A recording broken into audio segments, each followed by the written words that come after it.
Hey everybody, and welcome back to the channel. HTM here, and in this video you're checking out an updated Magicka Nightblade build for the Elder Scrolls Online. And not only that, but this is a one-bar solo Magicka Nightblade build. Literally one of the easiest builds you could ever play. No complicated rotations and no trials gear necessary, and is now stronger than ever for the Markarth DLC. In this video we'll be going over two setups, including a basic beginner setup and a more advanced mythic item setup for even better survivability. Of course, we'll be going over everything you know, from the stats to the gear set options, skills, champion points, and a whole lot more, and that's all coming up next. All right, everybody, we are back on the Magicka Nightblade, this time with an update to this Siphoner build. This is our solo, extremely easy one-bar setup for the Magicka Nightblade. Of course, we can play it with 2 skill bars as well, and I'll go over that setup in a few minutes. And then now for the Markarth DLC, we'll be talking about how you can update this build with a mythic item to make it even easier to play the one-bar version. But that being said, let's go ahead and buff up stats and jump right into the build. So basic buff stats, you're looking at about 40,000 max magicka, 20,000 max health, about 11,000 max stamina, close to 1,000 magicka recovery, 600 stamina recovery, 27, almost 2,800 spell damage. That'll be over 3,000 with our weapon damage enchant. 61% spell criticals, looking good. Resistances do go up pretty consistently on this build, the way I've set it up, looking at about 18,000 spell resistance, 19,000 physical resist. Now, in terms of your attributes, of course, you want 64 points into max magicka, being the Magicka Nightblade that we are. Now, in terms of food, you have a few options. 2 of them that I like to have on hand is the blue max health and max magicka food. That's going to give you the most magicka and health possible on this setup. Now, in some cases, when I'm soloing certain encounters that require a lot of dodging or blocking, I will want to just switch that out for a basic tri-stat food, like the purple quality tri-stat, max magicka, health, and stamina food. That'll give you a little bit less overall stats, but a higher stamina pool, so you can go ahead and roll dodge and things like that. So I do switch between those pretty consistently. In terms of the Mundus Stone, Lover Mundus on this setup, just because we don't use any, breach skills on the Magicka Nightblade necessarily, you can. If you want to do that, you can add something else like more max magicka, but the Lover Mundus is just a very easy way to make this setup work. In terms of the potions, spell power potions for the extra spell damage, extra spell critical, that's going to be very important on the one-bar setup, by the way, since we don't have room to run Inner Light. You will want to run spell power potions. With the spell critical, if you're running the 2-bar setup, then you can get away with probably just a basic magicka potion if you want to do it that way. Now, in terms of the race, I have changed this race now for the updated version of this build. And I'm finding that High Elf is a little bit more optimal. I did use Breton before, and Breton is fine still, but you don't really need the extra cost reduction that a Breton has on this build anymore, because we have so much more recovery now. There's a few different reasons why. But High Elf will give you the most damage, so that's what we're going with on this setup. You do get some nice sustain as well through spell recharge. This is very good for stamina sustain. I think people overlook this in terms of sustaining your stamina, especially on a solo magicka build. Stamina is important, you guys, for breaking free, roll dodging, blocking. And this passive does very good at recharging your stamina, because it basically, whichever value is lower, whether it's magicka or stamina, it's going to give you 640 of that resource back every 6 seconds. And majority of the time that will be stamina back. So that is pretty helpful. Then, of course, you get the max magicka increased by 2,000 here, Sirabane's Boon. And then elemental talent, we do have a little bit more spell damage on the High Elf, which is nice for soloing as well. So I think that covers the basics. Let's talk about the gear set options next. Starting with our first 5-piece set, it has not changed. It's going to be the Mother Sorrow set. This remains basically one of the best magicka-based sets you can get in the game, and it's also extremely easy to pick up, even more so now with the set reconstruction feature that was added to the Markarth DLC. Now, if you're not familiar with this, just get it. That's all you need to know. Just get it. 1 max magicka bonus, massive amounts of spell critical, and spell critical really works well on the Nightblade, you guys, because of some of the Nightblade passives, which we'll go over in a few minutes. But basically, you want as much spell critical as possible on the Magicka Nightblade, so this makes it very easy. Now, I have transmuted this to Nirnhond for the 1-bar setup. I just felt like the extra spell damage was going to be a little bit more useful, but you can change this to something like Precise if you want to increase that spell critical chance even further. That'll get you close to 70% crit chance, which is going to be very strong. So we are running the Lightning Staff. Remember, that counts for 2, and then we'll be running 3 pieces of jewelry. So just the Mother Sorrow neck and 2 rings. I've left these as arcane. We're just stacking Magicka, and then spell damage for your 3 enchants should be good to go on that. For the second 5-piece set, we're running with something here that really matches the theme of the Nightblade, but also helps a lot with our overall stats and survivability. So that's going to be Baraha's Curse. Pretty cool what it does. It gives you max health, max Magicka, max stamina. It reduces your damage taken from environmental traps. And then on the 5-piece here, when you deal damage, you have a chance to create a desecrated ground for 5 seconds. This basically snares enemies in the area, damages them for magic damage, and then heals you for 100% of that damage done. So what's nice about this is it does stack with multiple targets. On one target, you'll only be getting, that 1,000 or so health every 1 second, but with each target after that, that's obviously going to be increased. So the more targets you're fighting, the more healing back you get. So this is extremely nice for soloing when you can control the fight and position enemies where you want them. You'll be able to get a lot of damage and a lot of healing back. And this stacks with all the other really nice self-healing that the Magicka Nightblade has, making it a very fun and efficient survival set on this build. So we're running, again, 5 pieces of Baraha on the body. That's going to be the feet, the legs, hands, waist, and the chest. All divines here, if you can get that. And then max Magicka as your enchant. Finally, on the basic 1-bar setup, we are using the classic Ice Heart monster set. This gives you even more spell critical, which is really nice. Plus the free damage shield here, almost 6,000 damage absorbed every 6 seconds. This procs based on your critical damage, and since we do have a very high crit chance, it's going to be up pretty much 100% of the time. And that damage shield does increase with champion points, by the way, so we'll talk about how that works in just a few minutes. Now, in terms of the weights, I feel like this is worth explaining. On the Magicka Nightblade, you actually get some passive benefits from running heavy armor. Specifically, your defensive buff is increased by a few additional seconds the more heavy armor pieces you have. So rather than doing the 5 light, 1 heavy, 1 medium, I actually went with 2 heavy on this build for that specific reason. So for our monster set, a heavy helmet and a heavy shoulder piece is going to be nice.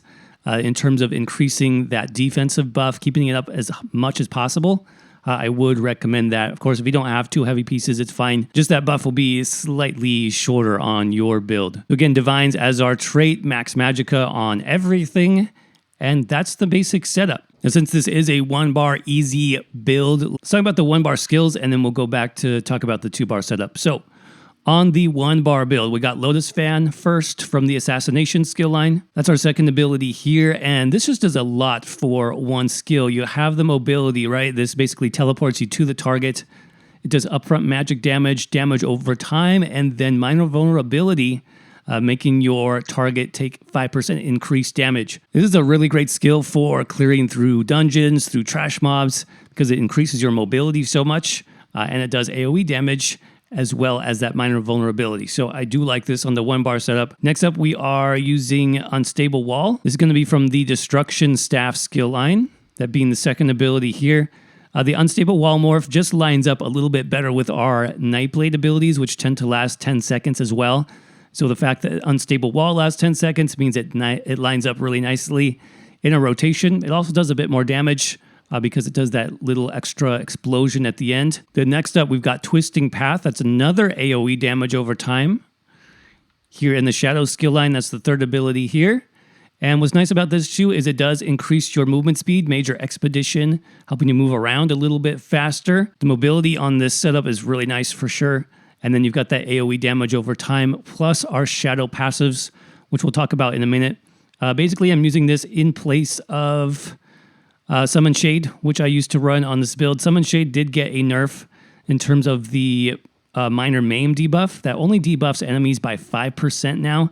So I don't feel that's as nice to run on the Magicka Nightblade, at least for a solo build. If you're in a group and nobody else has minor maim, then yes, throw it on. But for soloing, the extra 5%, probably not worth it on this build. So I prefer the extra damage and the extra movement speed that we can get from Twisting Path. Then our next ability is going to be Swallow Soul from the Siphoning skill line. That's our first ability here. And this is our main DPS sort of spammable ability, though we don't always spam it necessarily. What I will use this for in many cases is just the heal over time. Notice that we do get about 36% back healing every 2 seconds for a 10-second duration, and that actually lines up really nicely with all of our other dot effects here on the front bar. So the rotation is really simple with Swallow Soul thrown in maybe once or twice, and then just let that extra heal over time just run for you, keeping your health alive. If this happens to crit, by the way, you do more damage, you get more healing back, so the heal can be very strong on this setup for sure. And then our last normal ability on the 1-bar setup, it's going to be Merciless Resolve from the Assassination skill line. That's our last ability here, and Merciless Resolve was changed recently as well. This used to give you a stack of defensive mitigation. Basically, no longer. It now gives you healing and critical damage boost with each light or heavy attack up to 5 stacks. So it's really up to you. You can stack it up to 5 light or heavy attacks and then keep that 10% bonus. You'll get 10% increased critical damage and 10% increased healing. It's pretty nice. Or you can just let the bow fly, basically, get that extra burst damage, get the extra heal, which can be a fairly strong burst heal, by the way. So depending on the fight, I will either hold on to the stacks or I will go ahead and burn that for the extra effect. And then finally, the ultimate, running Soul Harvest here, again from the Assassination skill line. This is just a nice single target burst damage ultimate, basically. Now, what's very nice about this too is you can see it does increase your overall damage against a target by 20% for 6 seconds. And that's basically all of our abilities. So what you will want to do is, as soon as you get this up, go ahead and hit that on a boss or whatever you happen to be soloing, and then follow that up immediately with a Merciless Resolve bow proc if you have it. That bow is going to hit for 20% more. And then hit them with a Swallow Soul as well. That's going to hit for 20% more.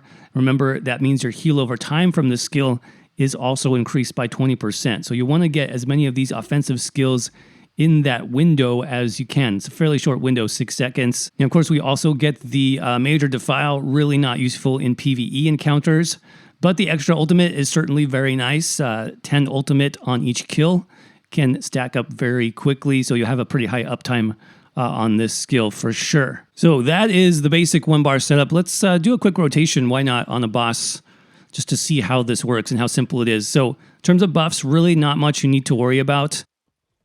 Keep up your Merciless as much as you can, and then of course your potion for the extra spell damage, spell critical, and then we're really just using our dots at first.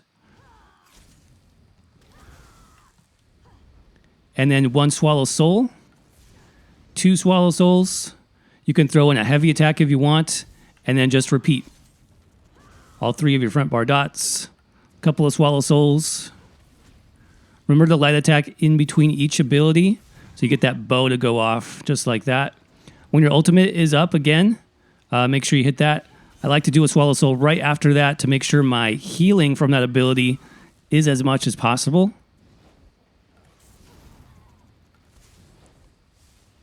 But again, right there, I'm just going to repeat the rotation. It's about a 10-second rotation as far as that goes. Make sure you keep your potion up. Make sure you keep Merciless up. Now, if you happen to get low on resources, instead of doing the second Swallow Soul, you can throw in a couple of heavy attacks. Just like that. That'll get your resources up real quick.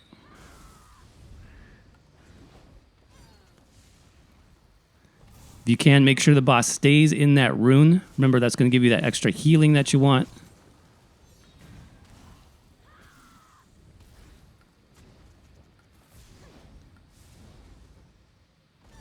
All right, we'll just finish him off here quick.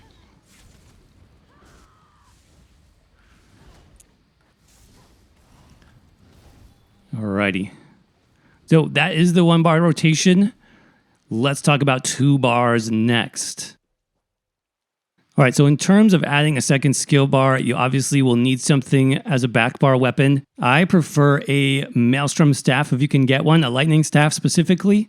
with the infused trait. That's because with the weapon damage enchant on the back bar, you'll be getting like 500, 600 extra spell damage on this build, no problem. Now for the 1 bar setup, I did run the weapon damage enchant on the front bar. If you're running 2 bars, you want to swap this out with something else. A lightning shock enchant would be a very nice option for your front bar enchant. You can also use the damage shield glyph on the front bar. That's another great option if you're doing the 2 bar setup. But like I said, Maelstrom lightning staff on the back bar, if you can get it infused ideally with the weapon and spell damage enchant. And that's all you need for the 2 bar setup. That's really it. In terms of our skills though, quite a bit will change because we'll want to move most of these dot effects to the back bar because we have room now. We have, 5 more skill slots. So in place of Lotus Fan, I can run just a passive ability here, something like Inner Light from the Mages Guild is going to be very strong. That gives us extra max Magicka, 5% up to 7% more with those Mage Guild passives, plus the Major Prophecy buff for free. So I'm going to go ahead and stick that there. On the 2 bar setup, in place of Unstable Wall, it's going to be very nice to add a Execute ability on this setup. You can see on the 1 bar version, I didn't have an Execute, which made the fight take a little bit longer. But with 2 skill bars, you really do have room now to run Impale. Impale is a great Execute ability for the Nightblade class. So I would just stick that right there on your front bar. Impale there, second ability. In terms of Twisting Path, that's going to move to the back bar as well. So that lets us run a little bit more AoE on the front bar. Something like Sap Essence, for example. This does AoE magic damage, gives you health back on each enemy hit. So that's going to be a really nice option there from the Siphoning skill line. Put that there, Sap Essence. Swallow Soul, we will want to keep that in most cases. Just that, spammable damage, extra healing back is very nice. And then Merciless, we'll move that to the back bar as well. You could run another buff here, for example, Channeled Acceleration from the Psijic Order skill line. That's a very nice option for this spot. So you will need the Somerset chapter for this to unlock the Psijic Order skill line, but it's definitely well worth it. For this ability, you get the Minor Force buff that increases your critical damage by 10%, plus the extra movement speed can be very nice as well. Plus, you get the extra damage shield while blocking on your front bar. Very nice for a defensive passive for sure. So that's how I would update the front bar. You can additionally put a damage shield here in place of Inner Light. If you really need one, that's where I would put that. Now let's talk about the back bar. Really just, I moved the damage over times to the back bar. So we have Lotus Fan, first ability on the back bar. We have Unstable Wall. We have Twisting Path, right? All of those are the same. We just moved them from the front to the back to keep it simple. And then we're able to add one other buff here, that being Siphoning Attacks from the Siphoning skill line. That's the second to last ability here. This basically causes your light and heavy attacks to heal you and restore Magicka. So that's a very nice buff as well. And you've got Merciless on the back bar. Don't forget that. And then Soul Tether. This is optional. You could put something else like the Destruction Staff Ultimate. Soul Tether, though, is pretty nice for just clearing through dungeons because of that extra stun and the extra heal. You're basically unkillable when your Soul Tether is running, especially against big groups of enemies because you have so much healing coming in. Plus the stun is very helpful. So that is the 2-bar setup. Quickly, how would that look? Well, you just have a few extra buffs. Now you have Channeled Acceleration on the front bar, and then Siphoning Attacks to go along with Merciless. But then the rotation is very similar. You have your back bar dots, same as before. Now they're just on the back bar. Couple Swallow Souls on the front bar.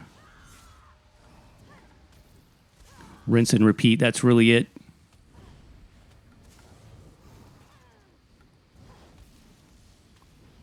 Again, throwing a couple heavy attacks on the front bar between those Swallow Souls. Maintain your buffs, and you'll be good to go.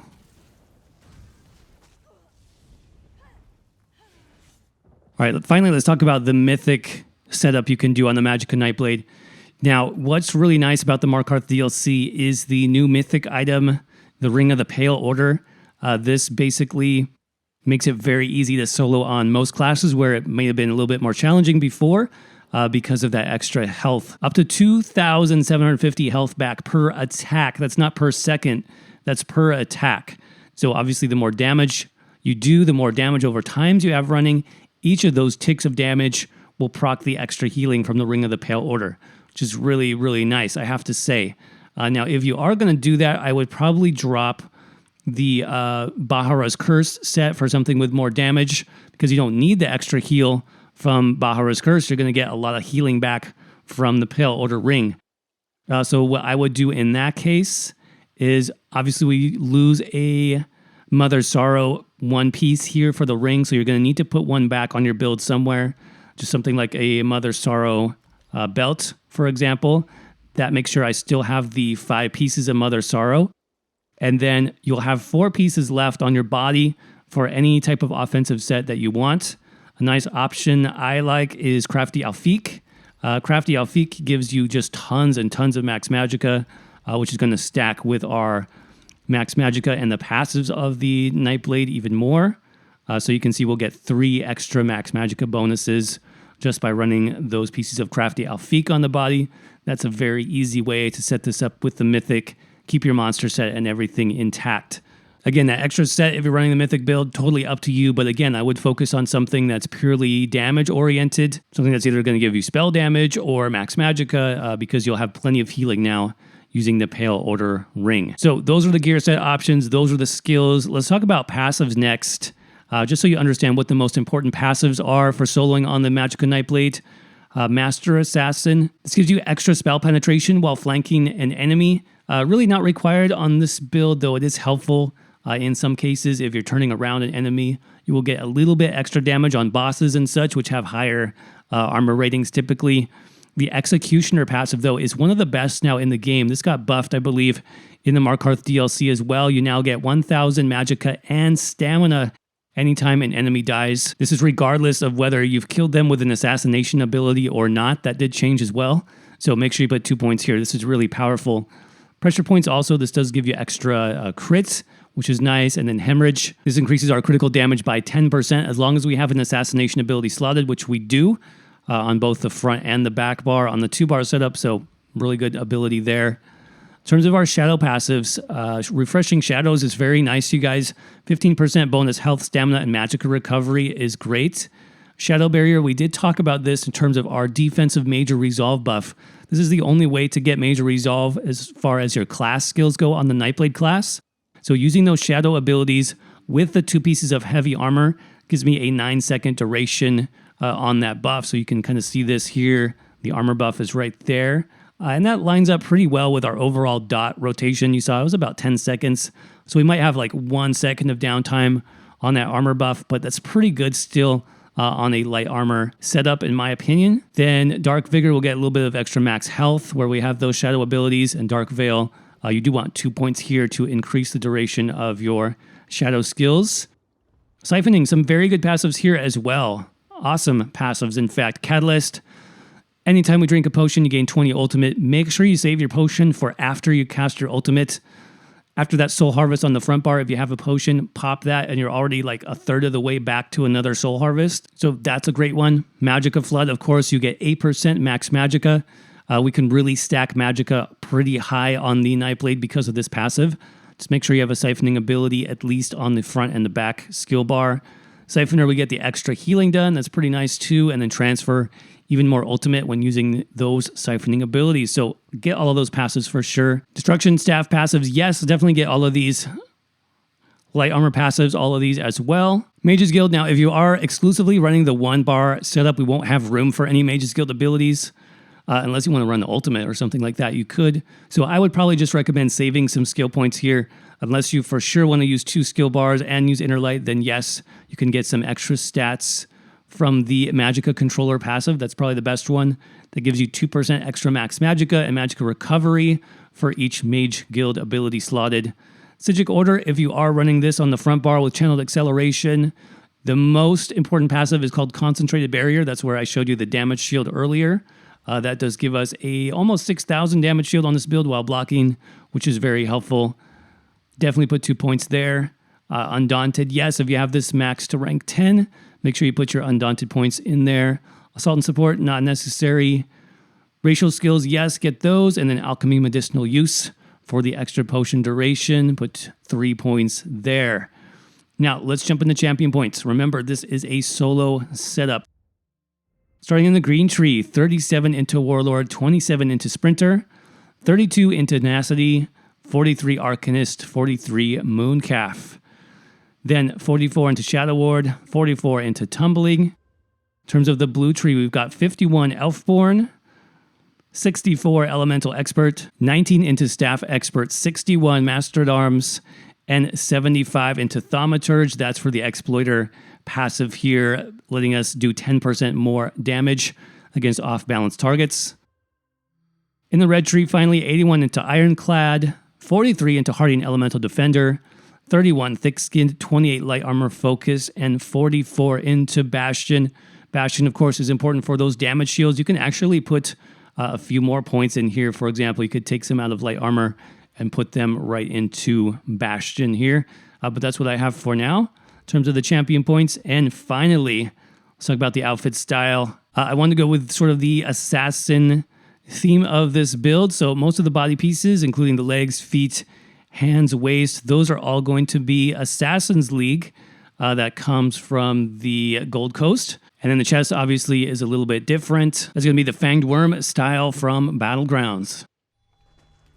All right, everybody. And with that, that's going to wrap up our solo Magicka Nightblade build update, the Siphoner for the Markarth DLC. Hope you all enjoyed this video and found it informative. Of course, if you did, don't forget to crush that like button. It really helps out the channel.